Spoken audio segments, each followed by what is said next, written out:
परब्रह्म ऋषि परमात्मा देवता दैवी गायत्री छंदः प्राणायामे विनियोगः कुड़ी बटन कुड़ी मुक्कुनु मूसी एडम मुक्कुतोटी गाली पील्చుకోండి ओम भूः ओम भुवः ओम स्वः ओम महः ओम जनः ओम तपः ओम सत्यं ఉంగరం పెట్టుకున్న వేలు ఉంది దాంతో రెండు ముక్కులను మూసి గాలి బంధించి ఆపండి ఓం ఇప్పుడు బొటన వేలు తీసి గాలి బయటికి వదిలేయండి ఓం ఆపో జ్యోతిరసో అమృతం బ్రహ్మభూర్భువస్వరోం కుడి చెవిని తగిలింది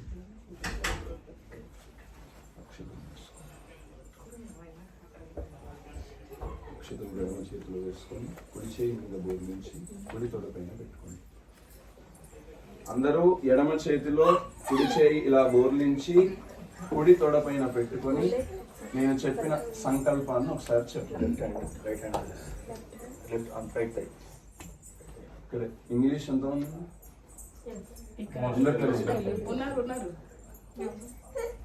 తెలుగు రాదండి ఓకే మీరు చెప్తుండండి దానికి श्री गोविंद श्री गोविंद गोविंद गोविंद गोविंद गोविंद श्री महाविष्णोः आज्ञया प्रवर्तमानस्याद्य ब्रह्मणः द्वितीय परार्थे श्री श्वेतवाराह कल्पे वैवस्वत मन्वन्तरे कलियुगे प्रथम पादे शाल्मलद्वीपे बृहदारण्य क्षेत्रे समुद्र मध्यस्थिते यूनाइटेड किंगडम नामक देशे हैटफील्ड नामक जननिवासक प्रदेशे अस्के यजमानस्य लक्ष्मी निवासकस्व गृहे विवाह मंडपे समस्त देवता भगवत भागवत आचार्य सन्निधौ अस्मिन् वर्तमान व्यावहारिक चान्द्रमानेन श्री प्रभवादि षष्ठी संवत्सराणां मध्ये श्री क्रोधि नाम संवत्सरे उत्तरायणे वसंत ऋतौ चैत्र मासे शुक्ल पक्षे नवम्यां शुभतिथौ वासरः सौम्य वासरे पुनर्वसु नक्षत्रे शुभयोगे शुभकरणे एवं गुणविशेषण विशिष्टायाम् अस्यां शुभतिथौ अस्य श्री भगवतो देवदेवोत्तमस्य श्रीमदखिलाण्डकोटि ब्रह्माण्ड नायकस्य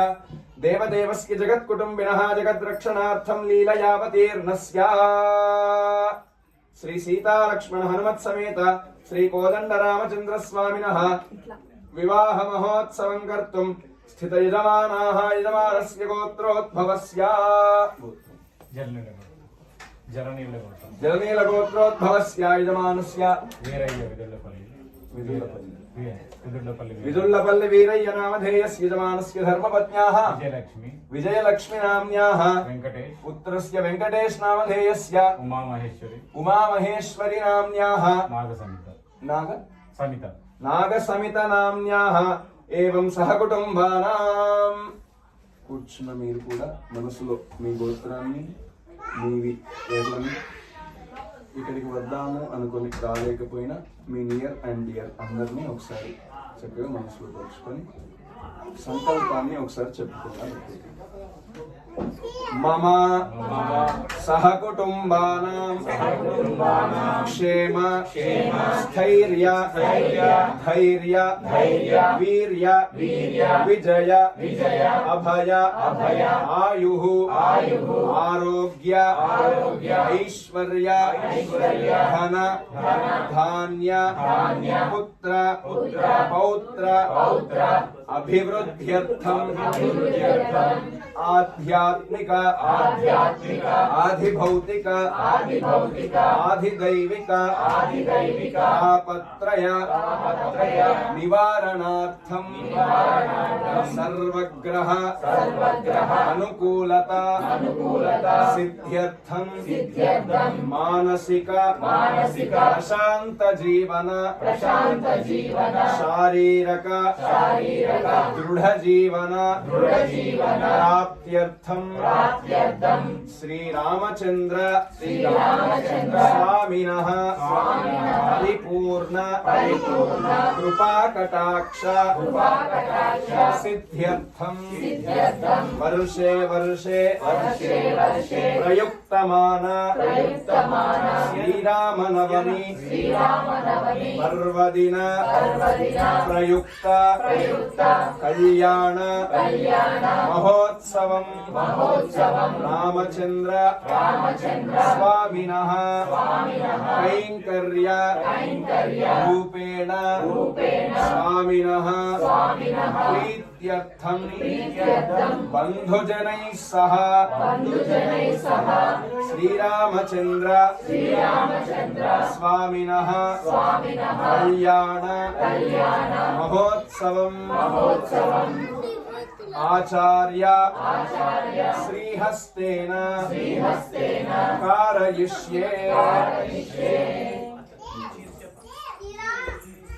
बोल सीता रामचंद्र महाराज के.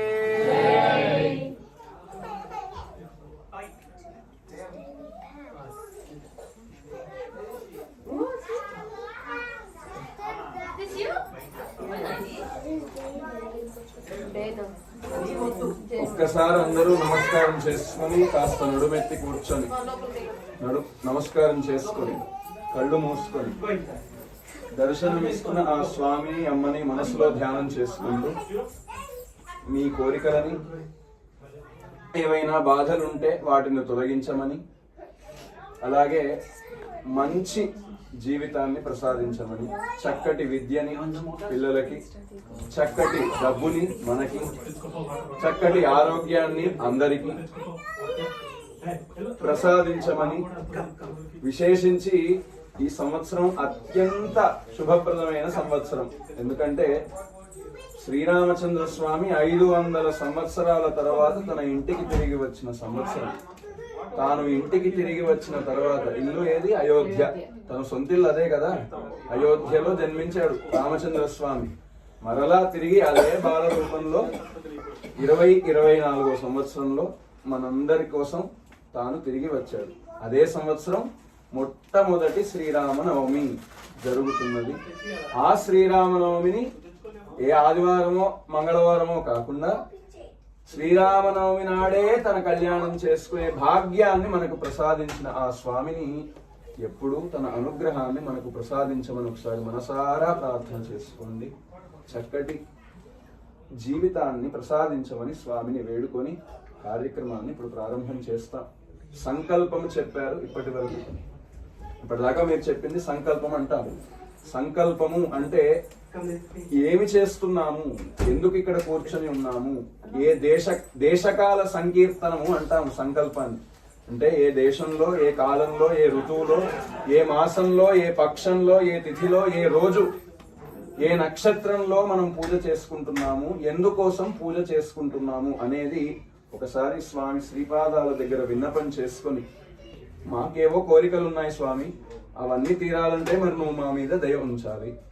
అలా నీ దయ కోసం, నీ అనుగ్రహం కోసము మాకు తగినంతలో, మాకు తోచినంతలో నీ కళ్యాణ మహోత్సవాన్ని చేయటానికి సంసిద్ధులమైనాము. నీ అనుగ్రహంతో చక్కగా మేము సంకల్పం చేసిన ఈ కార్యక్రమాన్ని నిర్విఘ్నంగా పూర్తయ్యేలా చూసుకునే బాధ్యత కూడా నీదే అని మనం స్వామి దగ్గర ఒకసారి విన్నపం చేసుకున్నాం. దాన్నే సంకల్పంగా చెప్పుకున్నాం. ఇప్పుడు చక్కగా స్వామి యొక్క కళ్యాణ మహోత్సవాన్ని ప్రారంభం చేసుకుందాం. అయితే శ్రీరామనవమి అంటే ఏంటో ఒక్క 2 నిమిషాలు తెలుసుకొని కళ్యాణంలోకి వెళ్దాం. కళ్యాణం జరుగుతుంది, మొత్తం నేనేం మాట్లాడను. జరుగుతూ ఉండగా ఏదైనా పని మనం తెలుసుకొని చేస్తే ఫలితం ఎక్కువ. ఇప్పుడు స్కూల్కి వెళ్ళాలి అని పిల్లలకు చెప్తారు. దేనికి వెళ్ళాలి అని వాడు అడిగాడు అనుకోండి, వెళ్ళాలంతే అంటే వెళ్ళదు. స్కూల్కి వెళ్తే చదువుకుంటావు, చదువుకుంటే బాగుపడతాం, మంచి మార్కులు వస్తాయి, మంచి మార్కులు వస్తే మంచి ఉద్యోగం వస్తుంది, మంచి ఉద్యోగం వస్తే మంచి డబ్బులు వస్తాయి. ఇన్ని ఉంటాయి కదా వెనుక.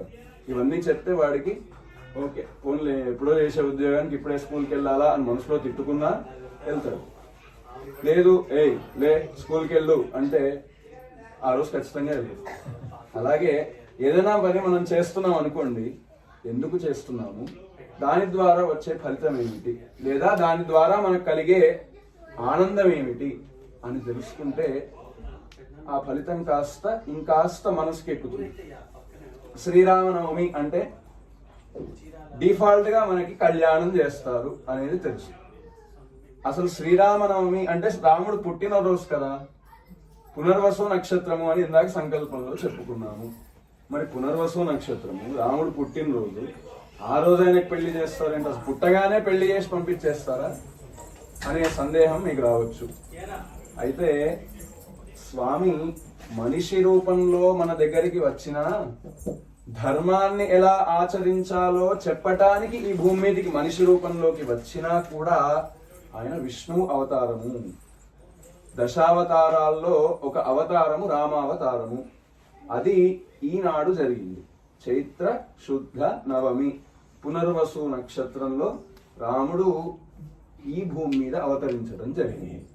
అయితే ఎప్పుడైతే నారాయణమూర్తి అంటే ఆ దైవం ఈ భూమి మీద అవతరించి మళ్ళీ ఆ అవతారాన్ని చాలిస్తుందో ఆ రోజు నుంచి, అంటే ఆ అవతారం చాలించినప్పటి నుంచి ఏ రోజైతే తాను ఈ భూమి మీదకి వచ్చాడో ఆ రోజున స్వామికి కళ్యాణం చేస్తాము.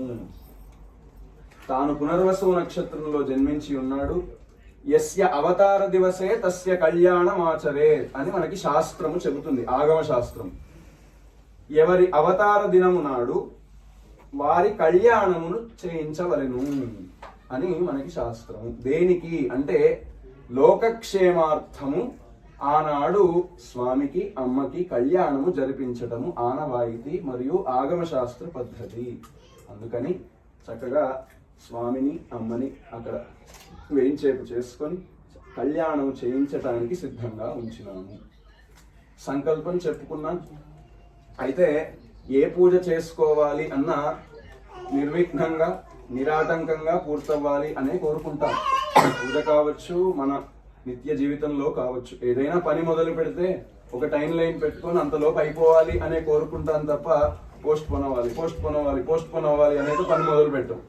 అలా పోస్ట్ పోన్ అవుతున్నప్పుడు స్వామి నేను అనుకునే అన్ని పోస్ట్ పోన్ అవుతున్నాయి స్వామి, ఏదైనా చిన్న పూజ చేసుకోవచ్చా అని అడుగుతారు. నువ్వు పని మొదలు పెట్టిందే తొందరగా అయిపోవాలి, ఆ పని అయిపోవట్లేదు అని మళ్ళీ దైవం దగ్గరికే వెళ్తాం. అదంతా కాకుండా అదేదో మొదలు పెట్టేప్పుడే స్వామి కాస్త నన్ను అనుగ్రహించు, ఏ ఆటంకాలు లేకుండా నన్ను ముందుకు నడిపించు అని నమస్కారం పెట్టుకోవడం చక్కటి పద్ధతి. ప్రయత్నం చేద్దాం. మనం ఏమైనా పని చేసే ముందు మీరు దీపాలు పెట్టి పెద్ద పెద్ద మాలలు వేసి ఇంత పెద్ద విగ్రహాలు ఇంట్లో పెట్టుకొని అవేం చేయక్కర్లేదు. మీ దగ్గర ఫోటో, చిన్న విగ్రహం ఏదో ఒకటి ఉంటుంది, అక్కడ కాస్త ఒక దీపం పెట్టి స్వామి నన్ను నడిపించు, ఇదంతా నీదే అని ఒక చిన్న నమస్కారం పెట్టుకుంటే చాలు, ఆయన చూసుకుంటారు. అదే పద్ధతిని ఇప్పుడు అనుసరిస్తూ నిర్విఘ్నంగా కార్యక్రమం పూర్తవ్వాలి అని విశ్వక్సేన ఆరాధన పుణ్యాహవాచనాన్ని ఇప్పుడు మనం ప్రారంభం చేసుకుంటాం. స్వామి యొక్క సైన్యాధ్యక్షుడు విశ్వక్సేనుడు. స్వామిని రాజు అనుకుంటే ఆ రాజ్యానికి సైన్యాధిపతి ఉండాలి. ఆ సైన్యాధిపతి విశ్వక్సేనుడు. ఇక్కడికి స్వామి అమ్మ రావాలి అంటే ముందు విశ్వక్సేనుల వారు వచ్చి ఈ ప్రాంతము మీరు రావటానికి చక్కగా ఉంది అని అప్రూవ్ చేస్తే అప్పుడు స్వామి వస్తారు.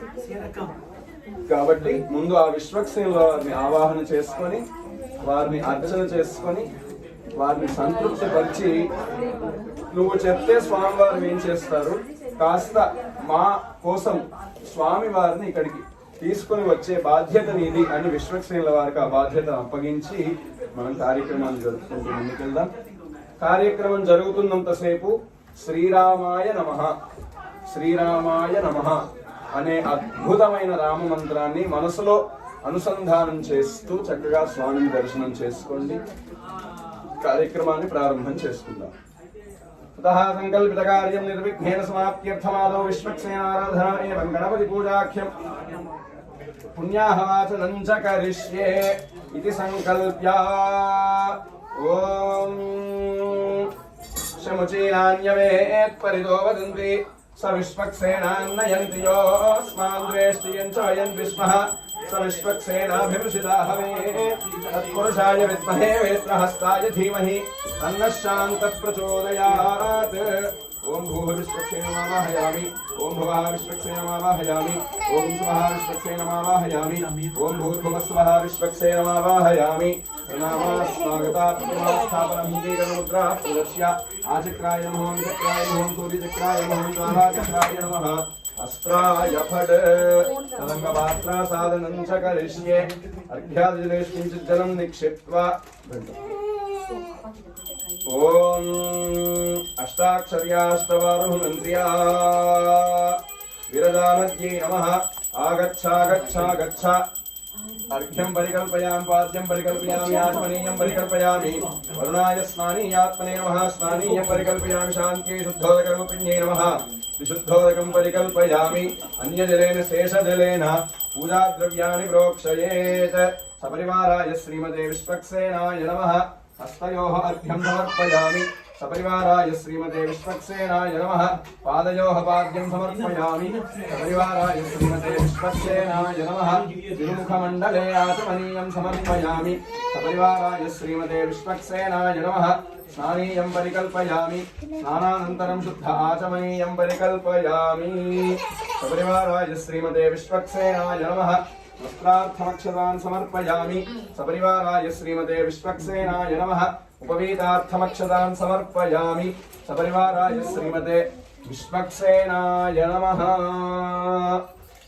ओम सूत्रमत्या समेताय नमः ओम सेनेशाय नमः ओम सर्वपालकाय नमः ओम शोभनांगाय नमः ओम करिवक्त्राय नमः ओम हरिप्रियाय नमः ओम सर्वशास्त्रार्थतत्त्वज्ञाय नमः ओम सर्वाभीष्टफलप्रदाय नमः ओम सेनेशाय नमः ओम सर्वपालकाय नमः समस्त परिवाराय सर्वदिव्यमंगल विग्रहाय श्रीमत्